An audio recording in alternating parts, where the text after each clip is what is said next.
ავტომობილმა ორ პუნქტს შორის მანძილი 80 კმ/სთ სიჩქარით გაიარა ნახაზი მართკუთხა საკონდო სისტემაში გამოსახული მოძრაობის ამ პროცესში ავტომობილის მიერ გავლილი მანძილის დროზე დამოკიდებულების გრაფიკი.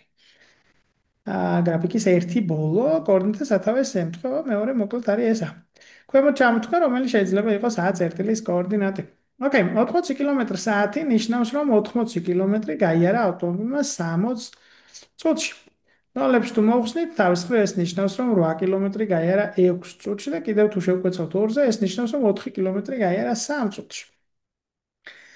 ჩვენ უნდა განვსაზღვროთ აქ 4 კმ რომელია და 3 წუთი რომელია, როგორც ხედავთ x ღერძზე. ანუ დრო წუთებში, ხო? ეს არის x ღერძი და კილომეტრი არის მანძილი, არის ესე იგი ამ შემთხვევაში y ღერძი. ესე იგი x-ი y-თან კოორდინატებზე თუ ვისაუბრებთ, პროპორცია ჩვენ გვჭირდება 3:4-თან. ანუ ისეთი პასუხი უნდა შევარჩიოთ, რომელიც 3:4-თან პროპორციას პასუხობს.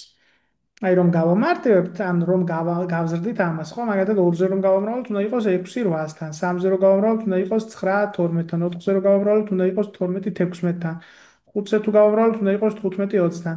ანუ ამბავი ისაა, რომ ამ 4-ისა და 3-ის შებრუნება გვიწევს აქ, იმიტომ რომ x და y ღერძებზე როცა გადავალთ, მანძილი არის y, ანუ ეს 4 არის y და დრო არის x.